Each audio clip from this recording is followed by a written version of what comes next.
Tu penses peut-être que le Bitcoin c'est juste un actif spéculatif, un truc de geek ou de trader qui veulent s'enrichir vite. Mais si je te disais que le vrai problème ce n'est pas le Bitcoin, c'est la monnaie actuelle. L'euro, le dollar, ton argent perd de la valeur pendant que tu regardes cette vidéo, littéralement. On l'imprime, on le dilue et toi tu bosses plus pour t'acheter moins. Et ça, c'est pas une théorie du complot, c'est le fonctionnement normal du système. Alors pourquoi Bitcoin ?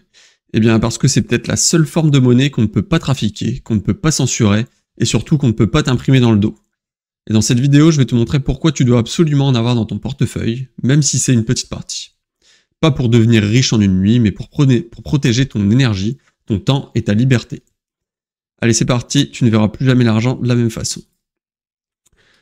Alors le problème, c'est que l'argent est cassé, puisque tu te demandes peut-être pourquoi autant de gens commencent à parler de Bitcoin comme d'un plan B. Avant de parler de la solution, faut qu'on regarde le problème bien en face. Et ce problème, c'est notre monnaie actuelle. Donc en 1971, jusqu'à 1971, le dollar était adossé à l'or. Donc tu pouvais techniquement échanger tes billets contre un équivalent en métal précieux. Mais le 15 août 71, le président Nixon a décidé de rompre ce lien avec l'or. Pourquoi ? Eh bien, pour pouvoir imprimer plus d'argent, notamment pour financer la guerre du Vietnam. Et là, quelque chose a changé pour toujours. L'argent est devenu illimité, mais ta richesse, elle, est restée bien limitée.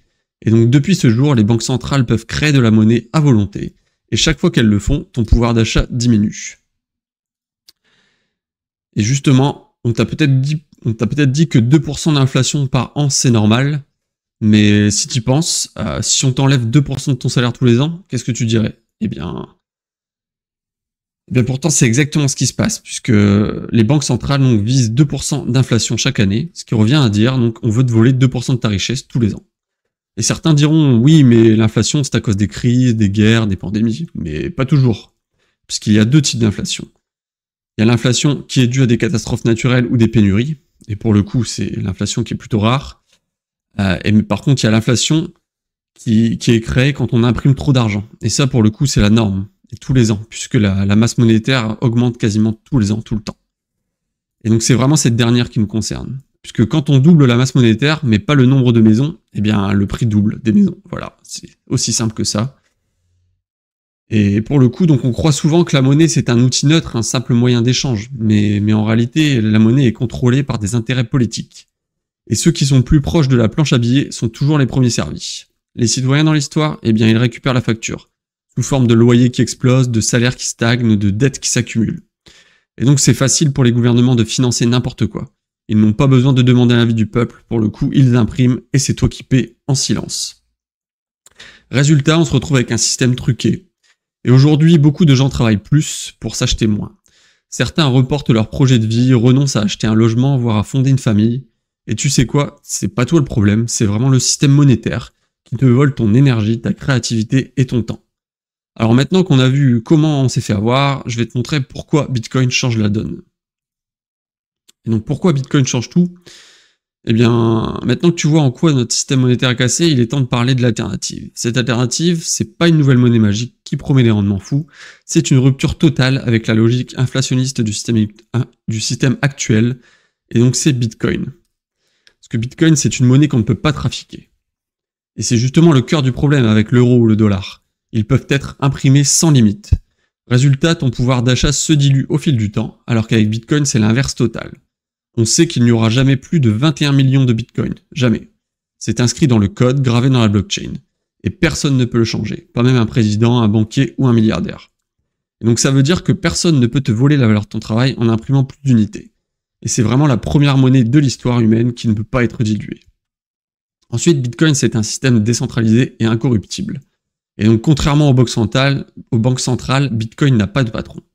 Pas de PDG, pas de planche à billets et pas de manipulation politique.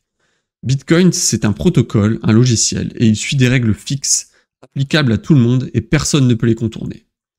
Tu veux envoyer de l'argent à quelqu'un ? Pas de besoin d'autorisation, pas de tiers, pas de contrôle. Bitcoin est ouvert, libre et résistant à la censure. Ensuite, Bitcoin, c'est des règles justes et applicables à tous. Parce que dans le système actuel, ceux qui sont proches du pouvoir monétaire sont toujours avantagés. Alors que dans Bitcoin, eh bien, tout le monde joue avec les mêmes règles. Que tu sois salarié, entrepreneur, paysan au Nigeria, n'importe où, tout le monde joue avec les mêmes règles. Et pour le coup, un président, un milliardaire ou un ouvrier ont exactement les mêmes droits sur le réseau Bitcoin. pas de privilèges, pas d'exception. Et c'est vraiment ce qui fait de Bitcoin un système fondamentalement plus éthique. Donc prenons un exemple. Donc avec Bitcoin, personne ne peut imprimer plus de pièces. C'est mathématiquement impossible. Et ça, pour le coup, c'est vraiment une révolution, puisque pour la première fois, on a une monnaie prévisible, juste et universelle. Donc pour résumer, donc Bitcoin change tout parce qu'il est limité. C'est impossible d'avoir de l'inflation monétaire. Il est décentralisé, donc personne ne peut le contrôler. Il est transparent et équitable, c'est-à-dire que c'est les mêmes règles pour tout le monde. Et il est accessible. Tu n'as pas besoin de la permission de personne pour l'utiliser. Et tu sais quoi? Eh bien, c'est exactement ce qu'on attendait depuis des décennies. Une monnaie qui protège ton temps, ton énergie et ton futur. Et c'est là que pour moi, Bitcoin, c'est bien plus qu'un investissement. Que tu peux croire peut-être que Bitcoin, c'est juste un actif spéculatif, un pari risqué qui pourrait faire x10 si tu sors au bon moment. Mais en réalité, Bitcoin, c'est beaucoup plus profond que ça. C'est une nouvelle infrastructure monétaire, mais c'est aussi un outil de liberté. Et pour des millions de gens dans le monde, c'est même une question de survie. Puisque pour le coup, près de 50% de la planète n'a pas de compte bancaire, pas de carte, pas de prêt, pas d'accès au commerce en ligne. Pourquoi? Eh bien, parce que les banques exigent des papiers, des garanties, une adresse, des justificatifs, que beaucoup n'ont pas. Si tu vis dans un pays où la monnaie s'effondre, où la corruption est endémique, où ouvrir un compte bancaire est un luxe, eh bien, Bitcoin devient ta seule porte d'entrée dans l'économie mondiale. En Afrique, par exemple, ou en Amérique latine, au Moyen-Orient, des gens utilisent déjà Bitcoin au quotidien pour envoyer de l'argent à leur famille, pour contourner des régimes injustes ou encore pour simplement exister financièrement. Donc Bitcoin, c'est vraiment une protection contre la censure et la surveillance. Si tu vis dans un pays libre comme on va dire la France ou les États-Unis ou les pays plus développés, forcément tu n'as pas ce genre de problème. Mais si demain ton gouvernement décide de geler ton compte bancaire, que te reste-t-il? Eh bien, c'est exactement ce qui s'est passé au Canada, par exemple, quand le gouvernement a bloqué les comptes bancaires de manifestants, et sans procès, sans jugement. Et demain, pour le coup, avec les monnaies numériques de banque centrale CBDC, ce pouvoir de surveillance va encore plus exploser. Donc chaque transaction pourra être suivie, analysée, voire interdite. Donc ton argent deviendra conditionnel, et si tu dévies de la ligne, tu seras éteint économiquement. Et c'est exactement ce qui est en train de se passer avec l'euro numérique. Alors qu'avec Bitcoin, c'est complètement l'inverse. Le Bitcoin, c'est une monnaie sans permission, sans contrôle central, sans autorisation préalable. C'est vraiment un filet de sécurité contre la dérive autoritaire des États. Avec Bitcoin, tu redeviens maître de ton argent, comme un coffre-fort numérique que personne ne peut forcer. Personne ne peut saisir tes fonds à distance.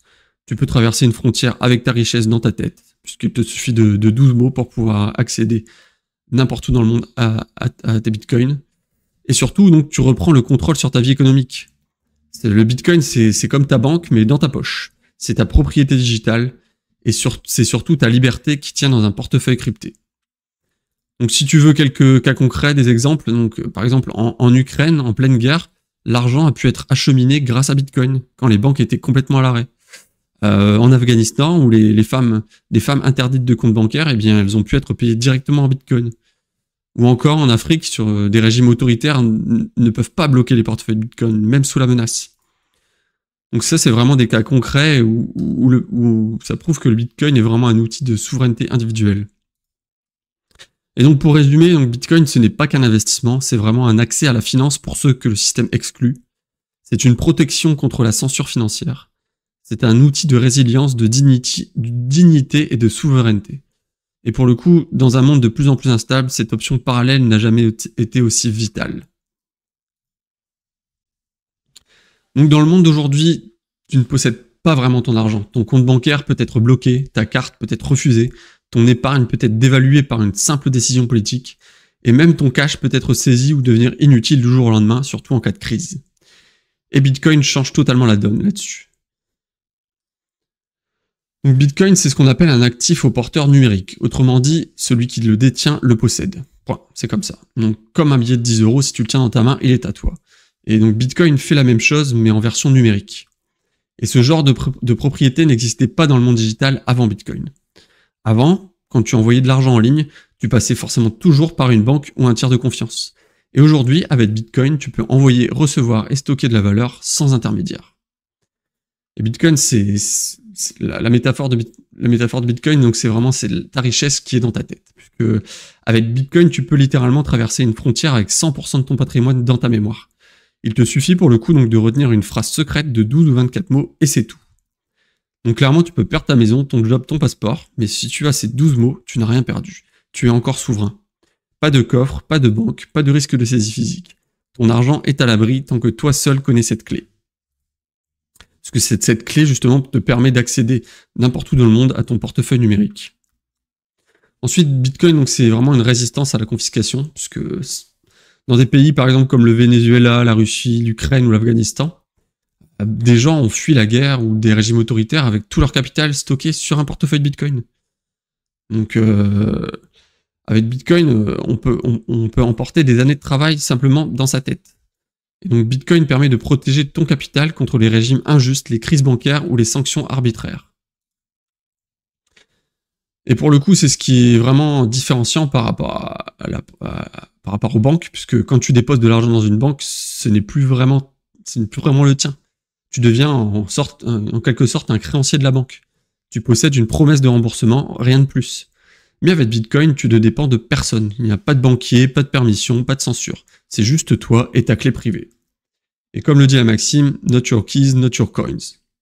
Donc là-dessus, c'est vraiment important, c'est que cette clé privée te permet une liberté totale et une propriété numérique de tous tes actifs. Donc justement, au niveau liberté, eh bien, avec Bitcoin, tu peux détenir ton propre argent sans intermédiaire et tu peux l'envoyer à qui tu veux, quand tu veux et où tu veux. Et tu peux l'utiliser sans être surveillé, bloqué ou discriminé. Et donc pour la première fois dans l'histoire, un individu peut détenir une richesse réelle, numérique, infalsifiable et mobile, sans se soumettre à un pouvoir extérieur. Donc Bitcoin, si on résume, Bitcoin c'est bien plus que des lignes de code. C'est une propriété réelle dans un monde numérique, c'est une liberté financière concrète et accessible à tous. C'est un actif mobile, discret et non saisissable. Et c'est la seule forme de richesse qui peut te suivre partout, même dans ta tête. Et pour le coup, Bitcoin a déjà été adopté, c'est pas un rêve, c'est déjà là. Donc si tu penses que Bitcoin c'est juste une lubie de tech bro californien ou de la Silicon Valley ou encore un jouet de spéculateur, eh bien tu passes complètement à côté de l'essentiel. Parce que pendant qu'on débat en Europe de sa volatilité ou de sa valeur intrinsèque, dans d'autres régions du monde, Bitcoin est déjà devenu un outil vital. Donc pour reprendre des exemples, en Afrique où les monnaies locales sont hyper volatiles, eh bien Bitcoin est déjà utilisé pour envoyer de l'argent, commercer entre pairs et échapper aux banques corrompues. Ou encore en Amérique latine, des familles argentines ou vénézuéliennes utilisent Bitcoin pour contourner les contrôles de capitaux et protéger leur épargne de l'hyperinflation. Également en Europe de l'Est, des citoyens fuient la guerre ou les régimes autoritaires avec toute leur richesse dans leur tête, et ça grâce à Bitcoin. Et donc oui, il y a plein d'exemples concrets comme ça où le Bitcoin est utilisé, non pas parce que c'est cool, mais parce que les gens n'ont pas le choix. Si je vous donner d'autres exemples, il y a par exemple en Ukraine, au début de la guerre, où l'unique moyen d'envoyer de l'argent à ceux qui étaient bloqués dans les abris ou à l'armée, eh bien, c'était d'utiliser le Bitcoin. Ou encore en Afghanistan, donc des ONG ont utilisé Bitcoin pour rémunérer des femmes sans compte bancaire, évitant que l'argent passe par des hommes ou soit bloqué par l'État. Ou encore en Biélorussie, où des opposants au régime ont pu continuer à s'exprimer et financer leurs actions malgré le gel de leur compte bancaire, et grâce encore une fois à leur épargne en Bitcoin. Donc partout vraiment en plus partout des solutions se développent pour faciliter l'accès au Bitcoin, notamment avec des portefeuilles numériques donc ultra simples sur mobile directement, ou via des plateformes d'échange ou encore des terminaux de paiement pour les commerçants. Et donc cette infrastructure est décentralisée, résistante et universelle, et donc elle ne dépend d'aucun État, elle ne peut pas être arrêtée. Et donc même si tu ne vis pas en zone de guerre ou sous un régime autoritaire, Bitcoin peut déjà être une assurance contre les abus du système actuel, contre la dévaluation de ta propre épargne, donc comme je disais auparavant, comme on a parlé auparavant, donc de l'inflation, ou encore contre la censure financière ou contre la perte de contrôle sur ton argent. L'adoption de Bitcoin ne viendra pas des riches, elle viendra des peuples, et là où les banques ont échoué. Donc si on résume, Bitcoin n'est pas le futur, c'est déjà la solution à l'heure actuelle pour des millions de personnes, notamment en zone de guerre ou dans les pays en crise monétaire, pour les sans banques, les exclus, les censurés, et pour celles et ceux qui veulent conserver leur dignité et leur souveraineté. Et toi, tu attends quoi pour t'y intéresser justement? Parce que peut-être que justement que tu trouves peut-être que Bitcoin c'est intéressant, mais tu te poses encore quelques questions. Et donc il y a de nombreuses objections courantes autour de Bitcoin, puisque forcément Bitcoin intrigue, dérange ou soulève des critiques. Et donc parmi les objections, donc une des objections les plus courantes, donc c'est on dit que le Bitcoin est trop volatile. Bien c'est vrai, le prix du Bitcoin monte et descend, mais est-ce un problème si tu l'utilises comme réserve de valeur long terme? Puisque volatile ne veut pas dire risqué. Si tu ne vends pas au mauvais moment, il n'y a pas de risque, enfin c'est beaucoup moins risqué. Encore plus donc si tu fais du DCA, c'est-à-dire que tu achètes un peu chaque mois, tu lisses ton prix d'entrée, donc tu lisses les hauts et les bas. Et en plus, si tu gardes ton Bitcoin 5 à 10 ans, l'historique est clair, c'est l'actif le plus performant de la dernière décennie. Donc même si les performances passées ne prédisent pas les performances futures, si on prend les 10 dernières années, l'actif le plus performant, ça a été le Bitcoin.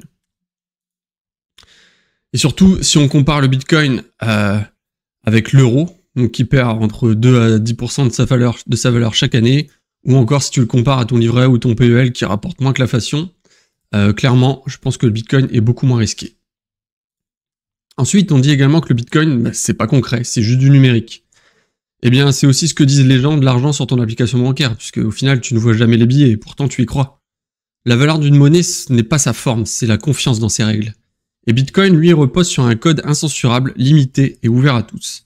Il est plus concret que l'argent fiat, qui peut être gelé par une banque, dévalué par un gouvernement, ou encore imprimé à l'infini sans ton accord par les banques centrales. Ensuite, il y a une autre objection donc, qui dit que le Bitcoin pollue. C'est un argument qui revient tout le temps, et c'est aussi le plus mal compris, puisque oui, Bitcoin consomme de l'énergie, mais pas plus que l'or, les banques ou les cartes bancaires. Et surtout, Bitcoin utilise de plus en plus d'énergie renouvelable, il valorise de l'énergie gaspillée, inutilisable autrement, et en plus, donc, il pousse même certains producteurs à développer des réseaux beaucoup plus efficaces. Donc oui, Bitcoin consomme de l'énergie, mais il ne finance pas des guerres, ou il ne pollue pas autant qu'on peut l'entendre dans les médias. Donc si on résume, on entend souvent que Bitcoin est trop volatile, mais clairement pas si tu penses long terme et que tu investis en DCA. Ensuite, on dit que Bitcoin n'est pas concret, eh bien, c'est comme ton compte en banque, sauf que là, pour le coup, le Bitcoin, tu as le contrôle dessus. Ensuite, on dit que ça pollue, eh bien, beaucoup moins qu'on ne le croit.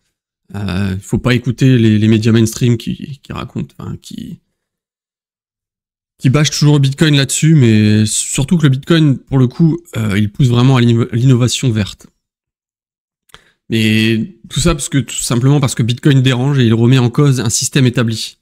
Mais si tu prends le temps de creuser au lieu de juger, tu verras que toutes ces critiques, ces différentes critiques s'effondrent très vite. Voyons maintenant comment on peut intégrer Bitcoin à son portefeuille, comment moi j'agis concrètement et comment tu peux passer de la réflexion à l'action. Donc personnellement, je considère Bitcoin comme un pilier alternatif de mon portefeuille, donc ce n'est pas le cœur, ce n'est pas non plus un pari, c'est une assurance long terme contre un système qui dérive. Actuellement, j'ai environ 10% de mon portefeuille en Bitcoin, donc c'est une taille que je juge raisonnable, car c'est un actif encore jeune, donc volatile, mais avec un potentiel asymétrique énorme, et c'est une protection contre la dilution monétaire aujourd'hui. Et donc comment j'achète du Bitcoin simplement? Eh bien, je n'essaye pas de timer le marché, je ne fais pas de trading, je suis une approche ultra simple, ultra efficace, je fais du DCA toutes les semaines, tous les mois et même de manière hebdomadaire. Donc j'achète automatiquement un petit montant chaque semaine et peu importe le prix.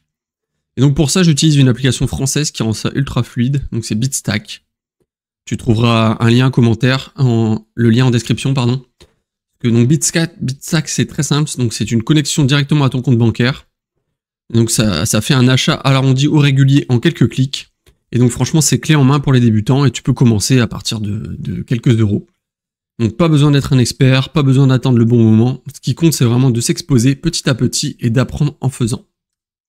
Et Bitstack est vraiment très pratique et très, très simple à prendre en main. Et donc comme je disais, oui, le plus dur, c'est juste de commencer, puisque pour le coup, tu n'as pas besoin d'acheter un Bitcoin, puisque bon, clairement, un Bitcoin aujourd'hui, c'est plus de 95 000 euros au moment où je te parle. Donc tu peux simplement commencer avec 10 euros, 5 euros, des petites sommes. Ce qui compte, c'est pas le montant, c'est de faire ça régulièrement, et puis c'est surtout la démarche, la curiosité et l'intention. Puisque au final, le meilleur moyen de comprendre Bitcoin, c'est d'en posséder un peu, même juste quelques satoshi, donc les fractions de Bitcoin. Parce que quand tu possèdes un bout de Bitcoin, eh bien tu rentres dans une nouvelle logique. Tu commences à t'intéresser, à creuser, à apprendre. Et c'est là que ça devient puissant. Donc pour résumer, en fait, Bitcoin, c'est pas juste un pari, c'est une propriété numérique résistante et équitable. C'est pas une promesse, c'est une réalité déjà utilisée partout dans le monde. Et tu n'as pas besoin d'être un expert pour t'y exposer intelligemment. Aujourd'hui, il y a plein d'actifs et plein de solutions pour acheter des fractions de Bitcoin à partir de quelques euros. Donc tu aurais tort de ne pas t'y intéresser. Donc voilà, on arrive à la fin de cette vidéo, et si ça t'a aidé à mieux comprendre Bitcoin et pourquoi tu dois absolument t'y intéresser, n'hésite pas à liker, t'abonner pour recevoir les prochaines analyses, et me dire en commentaire ce que tu en penses. Et aussi, si tu veux un guide complet pour commencer à investir, j'ai un cours gratuit par email qui t'explique tout en détail. Le lien est en description. Allez, à très vite.